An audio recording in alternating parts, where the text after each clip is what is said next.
안녕하십니까, 이태현입니다. 중산에 24년간 뿌리 내렸던 캐논 공장이 마침내 완전히 철수하게 되면서 많은 이들의 아쉬움을 자아내고 있습니다. 얼마 전에는 엔비디아 역시 중국 시장에서 철수를 결정했고 글로벌 소프트웨어 대기업 SAS도 중국 철수를 공식 발표했습니다. 맥도날드는 이미 수년 전 중국 내 운영권을 중국 자본에 매각한 바 있습니다. 스타벅스 역시 중국 내 약 40억 달러 규모의 자산을 중국의 투자사 박유 자본에 매각했습니다. 많은 사람들은 이 같은 상황을 두고 본토 자본이 또 하나의 글로벌 기업을 인수했다며 환호하지만 진실은 오히려 지금의 중국 비즈니스 환경이 스타벅스조차 수익을 내기에 어려울 만큼 악화되었다는 점입니다. 아마 여러분도 느끼셨을 겁니다. 최근 몇 년간 외국 자본의 중국 철수 속도는 우리의 예상보다 훨씬 빠르게 진행되고 있습니다. 최근 소식들이 너무 많아서 정신이 없을 정도입니다. 도요타는 광저우와 우한의 공장을 폐쇄했습니다. 미쓰비시 자동차는 작년에 이미 완성차 생산을 중단했고 내년에는 중국 시장에서 완전히 철수할 예정입니다. 폭스바겐은 장사 공장을 폐쇄했습니다. 삼성전자는 지난해 해주 공장을 멈췄습니다. 캐논은 주해와 중산에 있던 공장을 잇따라 문 닫았습니다. IBM은 3월에 중국 내 투자 회사를 철수시켰고 4월에는 연구개발센터를 폐쇄했습니다. 마이크로소프트 역시 4월에 중국 지역 운영을 중단했고 상해에 위치한 AI 연구소도 함께 해체되었습니다. 최근 스타벅스, 버거킹 등 글로벌 상업 대기업들이 줄줄이 중국 내 사업을 정리하고 있으며 철수 작업이 조용히 진행되고 있습니다. 그 배경에 어떤 이유가 있는지 살펴볼 가치가 있습니다. 기술업계는 상황이 더욱 심각합니다. 엔비디아의 황런쉬는 100% 철수할 것을 발표했으며 델, 마이크론, IBM 등도 잇따라 감원과 철수를 진행하고 있습니다. 상해 20년 동안 뿌리를 내렸던 창성 역시 이전을 결정했습니다. 중국 경제 성장세의 지속적인 둔화와 사회 전반에 확산되고 있는 민족주의 정서의 고조로 인해 외국 자본 기업들은 중국 내 경영 환경에서 점점 더 큰 불확실성에 직면하고 있습니다. 이에 따라 일부 다국적 기업들은 중국 시장의 전략적 중요성을 재검토하기 시작했고 투자 규모를 축소하거나 나아가 중국 기업과의 협력 관계를 정리하는 사례도 늘어나고 있습니다. 이러한 흐름은 중국 국내의 고용 시장에도 직접적인 압박 요인으로 작용하고 있습니다.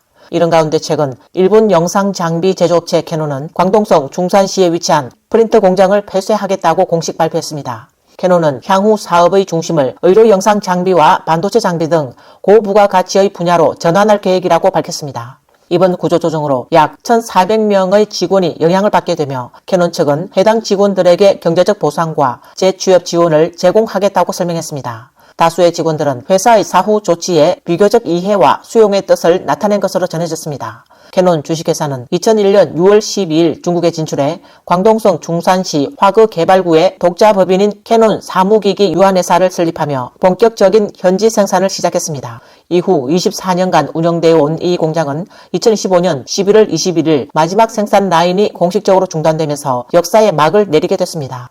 마지막 생산 라인이 철수된 이후 회사 책임자 오자와 히데키는 전 직원에 대한 보상 및 재배치 절차를 마무리한 뒤 중국에서의 오랜 근무와 생활을 정리하고 현지를 떠난 것으로 알려졌습니다.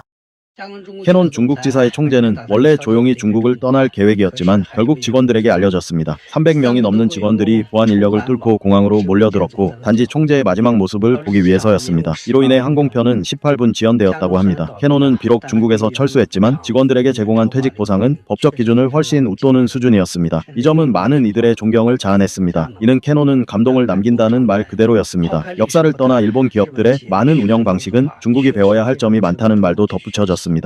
또 많은 직원들이 1인 미디어 및 SNS 플랫폼을 통해 자발적으로 자신의 경험과 심경을 나누었습니다. 어떤 이는 일선 직원에서 팀장까지 일하며 최종적으로 88만 위안을 보상받았다며 정말 감사하다고 밝혔습니다. 또 한 사람은 캐논에서 12년간 청소 일을 했는데 30만 위안의 보상금이 이미 입금되었고 이제 고향으로 돌아가 은퇴 생활을 준비하고 있다라고 말했습니다. 또 어떤 사람은 16년 동안 일한 끝에 공장을 떠나던 날 오후에 16만 위안이 계좌에 입금되었다고 밝혔습니다. 요 며칠 사이 제조업계와 직장인들 사이에서 가장 큰 화제가 된 뉴스 중 하나는 바로 캐논 중산 공장의 폐쇄입니다. 이번에 발표된 보상안은 새로운 기준을 세웠습니다. 바로 2.5N 플러스 5개월 플러스 1만 위안 방식입니다. 이 금액은 이미 상당히 큰 수준이며 적지 않은 오랜 근속 직원들은 보상금이 40만 위안을 넘어섰고 그보다 더 많은 금액을 받은 사람들도 있습니다. 이것은 노동자들에게 있어 매우 큰 돈이라고 할 수 있습니다. 이들 외국계 기업이 철수할 때 대부분은 매우 체면 있게 떠났습니다. N+1, N+7, 심지어 N+11에 이르는 보상을 했고 캐논 중산 공장은 2.5N+1이라는 파격적인 조건을 내걸었습니다. N은 근속 연수를 의미합니다. 어떤 사람들은 외국 자본이 빠지는 건 좋은 일이다. 국산 기업이 빠르게 시장을 장악할 수 있다고 말하지만 저는 이렇게 말하고 싶습니다. 시장 점유율은 외자 기업이 떠나면 넘겨받을 수 있을지 몰라도 그들이 가져왔던 노동법에 대한 존중, 노동자에 대한 경외, 상대적으로 높은 임금과 퇴직 보상은 쉽게 대체되지 않는다는 것입니다. 이런 부분에서 현재 중국 내 많은 기업, 심지어 대형 기업조차도 아직 따라가지 못하고 있습니다. 캐논만이 아닙니다. 많은 외국계 기업들이 점점 중국 시장에서 철수하여 베트남, 인도 등지로 이전하고 있습니다. 다른 건 제쳐두고 말하자면 외국계 기업들의 복지와 대우는 정말로 우리 국내 기업들이 배워야 할 부분입니다. 야근하면 수당을 지급하고 5대 보험과 주택 적립금도 전액 납부하며 퇴사 시에도 실제로 보상금을 지급합니다. 이제 철수한다는 건 정말 하나의 시대가 끝났다는 의미일지도 모르겠습니다. 한편 일본 자동차 제조업체 혼다 역시 중국 광주와 무안에 위치한 일부 내연기관 자동차 생산 공장을 폐쇄하기로 결정했으며 이에 따라 정리해고 계획도 동시에 추진 중인 것으로 알려졌습니다. 이는 중국 내 내연기관 차량 수요가 빠르게 감소하고 있는 현실에 대응하기 위한 조치로 혼다는 향후 전기차 분야에 지원을 집중하는 방향으로 전략을 조정하고 있습니다. 일부 분석에 따르면 이번 혼다의 구조조정은 단순한 산업 구조 변화에 따른 결정만은 아니라는 평가가 나옵니다. 중일 관계의 긴장 속에서 형성된 정책 환경과 사회적 분위기 역시 이번 결정에 일정 부분 영향을 미쳤을 가능성이 있다는 것입니다. 관련 분석에는 혼다가 중국에서 사업을 운영하는 과정에서 기술 이전 요구, 부품 조달 제한 등 각종 제약을 지속적으로 받아왔고 이러한 부담이 누적되면서 중국 시장에서의 전략적 활동 공간이 점차 축소되었다고 지적합니다. 혼다는 엔진 제어 시스템과 CVT 무단 변속기 분야에서 오랜 기간 핵심 경쟁력을 유지해온 기업으로 평가받아왔습니다. 그런 만큼 중국 내 사업 축소는 관련 핵심 기술의 현지 활용 및 확보 능력에도 영향을 미칠 수 있다는 관측이 나옵니다. 특히 주목되는 점은 혼다의 이번 조정이 덴소, 아이신 전기 등 일본계 자동차 부품 공급망 전반에 연쇄적인 영향을 미칠 가능성입니다. 업계에서는 이들 기업 역시 중국 내 투자 규모를 축소할 수 있다는 전망이 제기되고 있으며 이는 관련 산업 체인의 안전성에도 적지 않은 도전이 될 수 있습니다. 고용 측면에서도 그 여파는 이미 가시화되고 있습니다. 공장 폐쇄로 인해 다수의 현장 노동자들이 직접적인 영향을 받고 있으며 여기에 부품업체와 물류, 서비스 등 연관 산업까지 고려할 경우 파급 효과는 더욱 확대될 가능성이 큽니다. 이와 유사한 흐름은 소비자 전자 분야에서도 확인되고 있습니다. 최근 소니 모바일이 중국 본토 시장에서 공식 철수를 선언하면서 소니그룹의 중국 내 사업 축소가 사실상 전면화되었음을 상징적으로 보여주었습니다. 이는 외국 브랜드들이 중국 시장에서 점진적이 아닌 구조적인 철수 국면에 들어서고 있음을 보여주는 또 하나의 사례로 받아들여지고 있습니다. 한 회사의 사회보험 가입자 수가 671명에서 단 3명으로 줄어들었습니다. 이는 단순한 폐업이 아니라 소니 모바일이 조용히 중국 시장에서 철수하고 있다는 신호입니다. 며칠 전에는 소니의 공식 위챗 계정이 자진 폐쇄되었고 웨이보 계정도 반년 넘게 업데이트가 멈춘 상태입니다. 오프라인 유통 채널은 사실상 전부 정리된 상황입니다. 이 일련의 움직임은 소니 모바일이 중국 시장에서 조용히 철수하고 있음을 명확히 보여줍니다. 다른 많은 해외 브랜드들도 중국에서 탈출하고 있습니다. 트라이언프는 공식 발표했습니다. 이번 달 말, 즉 12월 30일 일부로 중국 내 모든 매장을 폐점하고 중국 내 운영을 중단합니다. 이는 곧 독일의 중고가 란제리 브랜드인 트라이언프가 중국 시장에서 완전히 철수한다는 뜻입니다. 트라이언프는 1992년에 중국 시장에 진출해 33년간 운영해왔으며 중국 내에는 2개의 공장이 있고 직원 수는 10,000명 이상에 달합니다. 트라이언프 외에도 프랑스 의류 브랜드 에담 또한 중국 시장에서 철수했습니다. 일본 속옷 제조업체 와쿠루는 2014년 회계 연도에 중국 내 사업을 눈에 띄게 축소하고 전체 매장의 약 10%를 폐점했으며 앞으로도 장기 적자 매장은 계속 정리할 계획이라고 밝혔습니다. 미국 브랜드 빅토리아 시크릿 역시 중국 시장 전략을 조정 중이며 2023년에는 북경에 있던 가장 큰 플래그십 스토어를 폐점했습니다. 한편 뷰티 업계 역시 크게 흔들리고 있습니다. 올해 11월 말까지 뷰티 업계에서는 총 950세개의 생산 공장이 폐업했고 44개의 화장품 기업이 파산 청산되었으며 38개의 뷰티 브랜드가 중국 시장에서 완전히 철수했습니다. 그중 절반 이상은 로레알, 시세이도와 같은 글로벌 대기업이며 아모레퍼시픽 산하 브랜드도 포함되어 있습니다. 이들 모두는 미국, 일본, 한국을 대표하는 뷰티 산업의 선도 기업들입니다.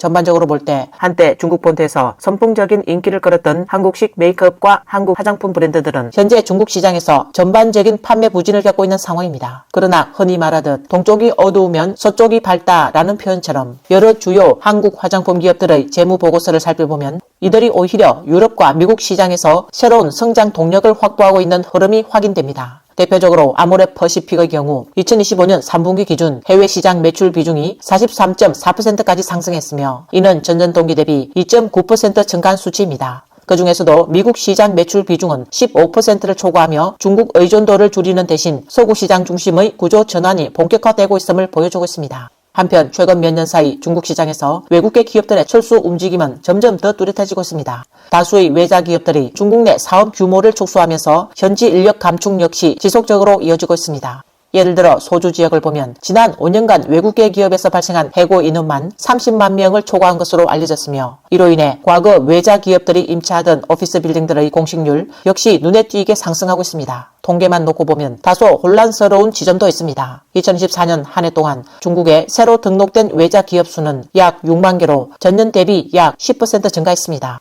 그러나 같은 기간 실제로 유입된 외국 자본 규모는 오히려 25% 이상 감소했습니다. 이 지점에서 많은 이들이 의문을 갖습니다. 스타벅스처럼 중국 전역에 수천 개의 매장을 운영하고 있는 외국계 기업들이 왜 이렇게 거대한 시장에서조차 철수를 고민하게 되었는가 하는 점입니다. 그 근본적인 이유는 외국계 기업들이 중국 시장 특유의 과도한 경쟁 속도와 가격 압박을 더 이상 감당하기 어려워졌기 때문이라는 분석이 지배적입니다. 이를 보여주는 대표적인 사례가 바로 커피 시장입니다. 중국의 로컬 브랜드 루이싱 커피는 같은 커피를 한 잔에 12안 이하의 가격으로 판매하기 시작했고 이후 쿠디 커피를 비롯한 다수의 저가 브랜드들이 잇따라 시장에 진입했습니다. 여기에 배달 플랫폼의 대규모 보조금 경쟁까지 더해지면서 커피 가격은 사실상 생수 가격 수준까지 떨어졌습니다. 경쟁은 극단적으로 치열해졌고 속도 또한 매우 빠릅니다. 이런 구조 속에서는 시장 자체가 더 이상 정상적인 수익을 내기 어려운 환경으로 변해버렸다는 평가가 나옵니다. 중국 로컬 기업들은 현실적으로 20% 이하의 매우 낮은 매출 총이익률과 심지어 적자를 감수하면서도 시장 점유율 확보를 우선하는 전략을 취할 수 있습니다. 그렇게 되면 강력한 가격 경쟁력과 비용 통제 구조를 형성하게 됩니다. 반면 외국계 기업들은 일반적으로 30% 이상의 이익률을 유지하지 않으면 경영 자체가 어려운 구조를 갖고 있기 때문에 이 같은 경쟁 환경에서는 근본적으로 대응이 불가능한 상황에 놓이게 됩니다. 자동차 산업에서도 유사한 현상이 나타나고 있습니다. 중국산 신차들은 대당 3만 위안 수준의 극히 낮은 이익만 남기고도 시장 공략에 나서고 있으며 일부에서는 이를 두고 거의 자선 산업에 가깝다라는 표현까지 나옵니다. 결국 이런 경쟁 구도 속에서 외국계 기업들은 손실을 감수하며 버티는 대신 시장에서 물러나는 선택을 할 수밖에 없는 상황에 직면하게 됩니다. 의약품 분야 역시 예외가 아닙니다. 지난해 진행된 제10차 국가 약가 공동구매 입찰에서는 중국 로컬 제약사들이 이른바 자살적인 가격으로 입찰에 참여했습니다. 대표적인 사례로 아스피린 한 알의 낙찰 가격이 0.03위안에 불과했던 것으로 알려졌습니다. 이로 인해 외국계 제약사들은 중국의 병원 유통시장에서 사실상 생존 공간을 잃게 되었다는 평가가 나오고 있습니다. 이런 저가 인증 경쟁, 소비자 입장에선 단기적으로는 좋아 보일 수 있어요. 하지만 장기적으로 보면 기업 입장에서는 수익성이 계속 압박을 받게 되고 결국엔 품질 하락으로 이어질 수밖에 없습니다. 더 근본적인 문제는 외자 기업이 경제에 기여하는 부분이 우리가 상상하는 것 이상이라는 점입니다. 생각해보세요. 개혁 개방이란 단순한 국내 개혁이 아니라 국외 개방까지 포함된 정책이었잖아요. 여러분, 외자 기업이 가져다준 기여는 우리가 생각하는 것보다 훨씬 큽니다. 그들은 전체 연구개발 투자 중 최소 20% 이상, 공업 생산의 25% 이상, 무역의 30% 이상을 기여해왔습니다. 외자 기업이 경쟁에 지쳐서 빠져나간다면 그들이 가져가는 건 단순한 투자, 자본만이 아닙니다. 함께 떠나는 건 공장, 연구개발 체계, 그리고 공급망 전반입니다. 우리가 흔히 말하는 이른바 내부 경쟁은 겉으로 보기에는 막을 수 없을 만큼 거세 보이지만 그 이면에는 매우 심각한 잠재적 위험이 도사리고 있습니다. 문제는 이 경쟁 속에서 사라지는 것이 단지 눈에 보이는 경쟁자만이 아니라는 점입니다. 아직 발굴되지 않은 잠재력과 혁신의 기능마저 함께 소멸될 수 있다는 것이 이 현상의 진짜 위험성입니다. 가격이 지나치게 낮아지면 소비자는 당장 이익을 보는 것처럼 보일 수 있습니다. 그러나 그것이 반드시 긍정적인 결과로 이어지는 것은 아닙니다. 예를 들면 라이브 커머스 시장을 보면 만약 모든 공장이 극단적인 가격 경쟁 속에서 무너진다면 결국 일반 소비자들은 품질이 보장된 합리적인 가격의 제품조차 구하기 어려운 상황에 놓일 수 있습니다. 무질서한 경쟁은 종종 질 낮은 제품이 질 좋은 제품을 시장에서 밀어내는 결과를 초래합니다. 이러한 현상은 시장의 자정작용으로 방치할 문제가 아니라 반드시 교정되어야 할 구조적 왜곡입니다. 그럼에도 최근 시장에서는 반내부 경쟁이라는 구호가 빈번히 등장하고 있습니다. 하지만 이 구호가 자칫 잘못 작동할 경우 타인의 출구를 막는 동시에 결국 자기 자신까지 위기로 몰아넣는 역설적인 결과를 낳을 수 있습니다. 건강한 시장을 유지하기 위한 전제 조건은 분명합니다. 제품의 품질을 담보로 하면서도 합리적인 가격 구조를 유지하는 것입니다. 이 균형이 무너진다면 미래의 생존 환경은 우리가 상상하는 것보다 훨씬 더 가혹해질 수 있습니다. 솔직히 말해서 이런 경쟁 방식은 정말로 바뀌어야 합니다. 만약 바뀌지 않는다면 더 많은 외국 브랜드들이 중국 시장에서 철수하게 될 것입니다. 이것은 결코 자랑스러운 일이 아닙니다. 우리가 이긴 것이 아니라 환경 자체가 너무 열악해서 돈을 벌 수 없는 곳이 되었기 때문입니다. 중국에서 수십 년간 뿌리 내리고 운영해온 글로벌 브랜드들조차도 이 상황에 처해 있다면 한번 생각해보세요. 국내의 중소기업들은 과연 어떻게 버틸 수 있을까요? 원하든 원하지 않든 지금의 중소기업들은 모두 내부 경쟁이라는 수렁에 빠져 있습니다. 살아있지만 제대로 살 수 없고 죽으려고 해도 쉽게 죽지 못하는 이중고에 시달리는 형국입니다. 외국 자본은 철수할 수 있다는 점이 오히려 그들의 선택지가 있다는 것을 의미합니다. 중국에서 잘 안되면 다른 나라로 갈 수 있습니다. 예를 들어 데카트론 역시 이미 철수 조짐을 보이고 있으며 앞으로 더 많은 외국 기업들이 같은 길을 선택할 가능성도 충분히 있습니다. 외국 기업들의 철수는 첫째, 지정학적 요인과 비용 상승 때문입니다. 둘째는 화웨이를 비롯한 중국 본토 기업들의 경쟁력이 강해졌기 때문입니다. 화웨이의 5G 기술은 전 세계적으로 선도적인 수준이며 중국산 제품의 부상이 겉보기에는 승리처럼 보입니다. 하지만 외국 기업들이 철수한 이후 일부 국산 브랜드들의 가격이 급격히 인상되었습니다. 예를 들어 다이아오 탄산음료는 가격이 2배로 뛰었고 발차오웨이는 포장만 바꾼 뒤 가격 인상했고 어떤 스포츠 브랜드는 운동화 가격을 60% 인상했고 배드민턴 라켓도 같은 비율로 가격을 조정했고 어떤 신발은 5만 위안 가까이 리셀가가 형성되기도 했습니다. 또한 화로수는 가격이 130% 인상했고 새 포장은 밀리리터 당 가격이 8배 이상 상승했습니다. 과학기술 분야에서는 국산 대체가 비교적 성공을 거둔 사례도 분명히 존재합니다. 대표적인 예가 바로 심장 스탠드입니다. 기술 혁신과 제도화된 입찰 시스템을 통해 생산 비용이 크게 낮아졌고 그 결과 가격이 급격히 하락하면서 일반 시민들이 실질적인 의료 혜택을 누릴 수 있게 되었습니다. 이는 중국산 기술 발전이 사회 전체의 부담을 덜어준 모범적인 사례로 평가됩니다. 그러나 많은 소비재 분야에서는 전혀 다른 양상이 나타나고 있습니다. 국산품 개성이라는 이름 아래 외국 브랜드가 시장에서 퇴장한 뒤 국산 브랜드가 가격 결정권을 넘겨받으면서도 가격을 인하하기는커녕 오히려 인상하는 사례가 빈번하게 목격되고 있습니다. 과연 이것이 진정한 의미의 국산 브랜드 부상인지 아니면 단순히 기존 경쟁사가 사라진 틈을 타 수익만을 극대화하려는 새로운 플레이의 등장인지에 대해서는 보다 냉정한 성찰이 필요한 시점입니다. 더욱 경계해야 할 점은 현재의 시장 압박이 외국 기업들만의 문제가 아니라는 사실입니다. 중국 본토 기업들 역시 상당수가 생존의 갈림길에 서 있습니다. 실제로 중국 휴대전화 디스플레이 산업에서 비교적 잘 알려졌던 선전의 소랑 과학기술유한공사는 최근 중국 내 시장 철수를 공식 선언했습니다. 이러한 소식은 단순히 한 기업의 흥망성쇠로 치부할 문제가 아니라 산업 전반과 시장 환경이 직면한 구조적 위기에 대한 경고 신호로 받아들여야 합니다. 업계 전문가들은 기업이 장기적으로 안정적인 생존을 이어갈 수 있는지는 단순히 개별 기업의 기술력이나 경영 능력만의 문제가 아니라 거시적인 환경, 산업구조, 제도적 비용 부담 등과 밀접하게 연관되어 있다고 지적합니다. 예를 들어 첫 번째 요인은 바로 우리 시장의 경쟁력입니다. 현재 국내 디스플레이 시장은 최근 2년간 경쟁이 매우 치열해졌습니다. 많은 브랜드들이 저가 전략을 통해 시장 점유율을 확보하려 합니다. 그렇다면 우리처럼 품질로 수출하는 브랜드는 가격 경쟁에서 압박을 받아 시장 점유율이 하락할 수 있습니다. 네티즌들은 두 번째 이유로 애프터 서비스 비용을 지적했습니다. 최근 몇 년간 중국 내 시장에서는 AS 정책 경쟁이 매우 치열해졌고 많은 사람들이 눈치챘듯이 지금은 AS 경쟁과 가격 경쟁이 일상화되어버린 상황입니다. 전면 무상 보증을 포함해 다양한 서비스 방식이 동원되면서 AS는 이미 한계치에 도달해 더 이상 비용 절감이 어려운 구조가 되었습니다. 이처럼 국내 시장의 경쟁은 매우 가혹하고 브랜드가 AS와 건전한 기업 성장 사이의 균형점을 찾지 못한다면 수익 기반이 없는 상황에서는 살아남기 어렵습니다. 그래서 일부 브랜드는 오히려 해외 시장에서 더 큰 가능성과 성장 기회를 보고 자원을 해외로 전환하는 전략적 조정을 선택하게 됩니다. 이는 단순한 실패나 철수가 아니라 전략적 판단에 따른 결정이라는 점입니다. 오늘 뉴스는 여기까지입니다. 시청해주셔서 감사합니다.